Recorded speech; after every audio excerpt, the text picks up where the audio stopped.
సూర్యాపేట జిల్లా అనంతగిరి మండలం వాయలసింగారంలో ఆస్తి వివాదం ఉధృతకు దారితీసినటువంటి పరిస్థితి కనపడుతుంది. ఏదైతే వాయలసింగారం గ్రామానికి చెందిన భద్రయ్యకు ముగ్గురు కొడుకులు ఉన్నారు. ముగ్గురు కొడుకులు ఉన్న క్రమంలో కూడా కేజీ చీరలు కొంటే అర కేజీ చీరలు ఫ్రీ అంట. షాపింగ్ మాల్ కేజీల్లో సేల్ టన్నుల్లో ఆనందం. భద్రయ్యకు 45 గుంటల వ్యవసాయ భూమి ఉంది. ఈ భూమిని కూడా ముగ్గురు కొడుకులకు సమానంగా కూడా పంచవలసిన భద్రయ్య చిన్న కుమారుడికి మాత్రమే 45 గుంటల భూమిని కూడా రిజిస్ట్రేషన్ చేశాడు. రిజిస్ట్రేషన్ చేసిన క్రమంలో మరొక ఇద్దరికి సంబంధించిన కుమారులు మాత్రము వీరి మధ్యన కూడా గొడవలు కొనసాగుతున్నటువంటి పరిస్థితి కనపడుతుంది. ఈ నేపథ్యంలోనే ఈ ముగ్గురు విషయం దీనికి సంబంధించి భూ విషయానికి సంబంధించి ఈ రోజు పంచాయతీ పెద్దలు గ్రామ పెద్దల సమక్షంలో కూడా పంచాయతీ పెట్టుకోవాలని పంచాయతీ చేసుకోవాలని కూడా ఒక నిర్ణయించుకున్న క్రమంలో కూడా ఈ రోజు భద్రయ్య మృతి చెందాడు. భద్రయ్య మృతి చెందడంతో మిగతా ఇద్దరు కుమారులు అదేవిధంగా కోడలు మనవరాళ్ళు కూడా పెద్ద ఎత్తున తీవ్ర ఆందోళన చెందుతున్న పరిస్థితి కనపడుతుంది. నిరసన తెలుపుతున్న పరిస్థితి కనపడుతుంది. ముఖ్యంగా కూడా ఎవరైతే భద్రయ్య చనిపోయాడో ఆ భద్రయ్య మృతిపై కూడా పలు అనుమానాలు ఉన్నాయి. భద్రయ్య ఏ విధంగా చనిపోయాడని కూడా విచారణ జరపాలని కూడా వారు ప్రధాన డిమాండ్ చేస్తున్న పరిస్థితి కనపడుతుంది. భద్రయ్యకు సంబంధించిన అంత్యక్రియలు జరగకుండా కూడా మనవరాళ్ళు అదేవిధంగా కోడళ్ళు కూడా పురుగుల మందు డబ్బా పట్టుకొని అక్కడ ఆత్మహత్య యత్నానికి ప్రయత్నించడంతో కూడా పెద్ద ఉద్రిక్త పరిస్థితి నెలకొన్న పరిస్థితి ఉంది. ఏమంటే ఆ సమాచారం పోలీసులకు సమాచారం అందడంతో పోలీసులు కూడా ప్రస్తుతము ఆ వాయలసింగారం గ్రామానికి వచ్చి కూడా ఇరు వర్గాలకు ఎవరైతే వీళ్ళకి సంబంధించిన కుటుంబాలు ఉన్నారో ఎవరైతే ఇద్దరు కొడుకులు ఉన్నారో వాళ్ళకి సంబంధించి కూడా చర్చలు జరుపుతున్నట్టు పరిస్థితి కనపడుతుంది. మొత్తం కూడా మీకు న్యాయం చేసే ప్రయత్నం చేస్తాం. ముఖ్యంగా కూడా ఇది ఏ విధంగా జరిగింది అనేది కూడా పూర్తిగా విచారణ చేస్తామని కూడా వారు చెప్తున్న పరిస్థితి కనపడుతుంది. మొత్తం వాళ్ళు ఒకటే డిమాండ్ చేస్తున్న పరిస్థితి ఉంది.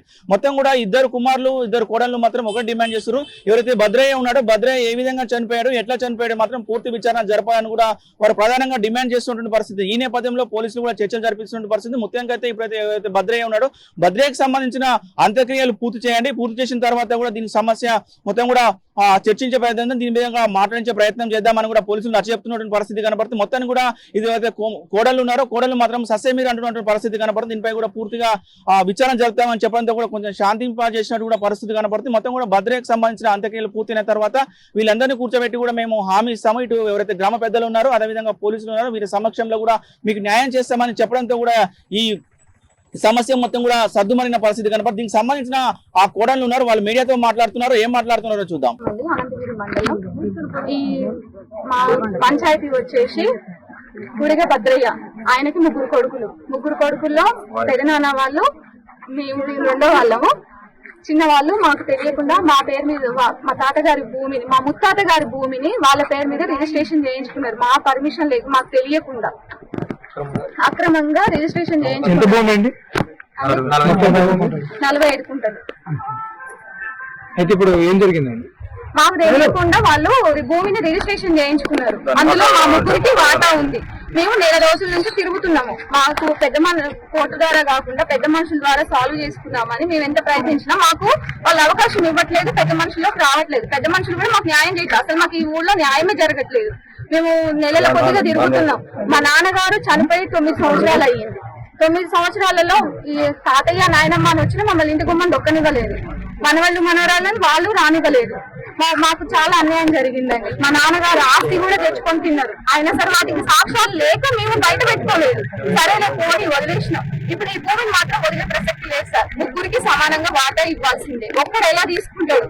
మా తాతగారు భద్రయ్య నిన్న పెద్ద మనుషుల్లో మాట్లాడదామని అన్నారు. ఉదయం చెప్పేసి మాకు ఫోన్లు చేశారు పొలం పంచాయతీ గురించి. ఈ రోజు మధ్యాహ్నం మాట్లాడాలనుకున్నారు. నిన్న నైట్ మా తాతయ్య ఆరోగ్య పరిస్థితి పెద్దవాడు అయినా సరే గట్టిగానే ఉండేవాడు, తిరిగేవాడు, నలుగురితో మాట్లాడేవాడు. 10 రోజుల క్రితం కూడా కనిపించిండు, తిరిగిండు, ఇంట్లోనే ఉన్నాడు. కాకపోతే బయటికి వెళ్ళలేదు, ఇంట్లోనే ఉన్నాడు. ఈ రోజు పంచాయతీ ఉందని ఫోన్లు వచ్చినాయి. మేము వద్దామనుకునే లోపు నిన్న సాయంత్రమే చనిపోయిందని ఫోన్ వచ్చింది. ఆయన మా చచ్చిపోయిన ఆయన మా నాయన భద్రయ్య. మాకు 45 గుంటల ఆస్తి ఉంది. మా ఆస్తి మాకు దక్కకుండా మా తమ్ముడు దొంగసాటుగా రిజిస్ట్రేషన్ చేయించుకున్నది ఆయన కొడుకు పేరు పెట్టి. మాకు న్యాయం చేయాలి. మాకు ఆ భూమి మా ముగ్గురు అన్నదమ్ములు 3 వాటాలుగా పంచాలి. ఎవరు చేశారని మీ అని మా తమ్ముడు స్టేషన్ కంప్లైంట్ చేశారా? చేసింది. ఓకే, ఇప్పుడు మీ డిమాండ్ ఏంటండి? మా డిమాండ్ మా భూమి మాకు 3 వాటాలుగా పంచాలి.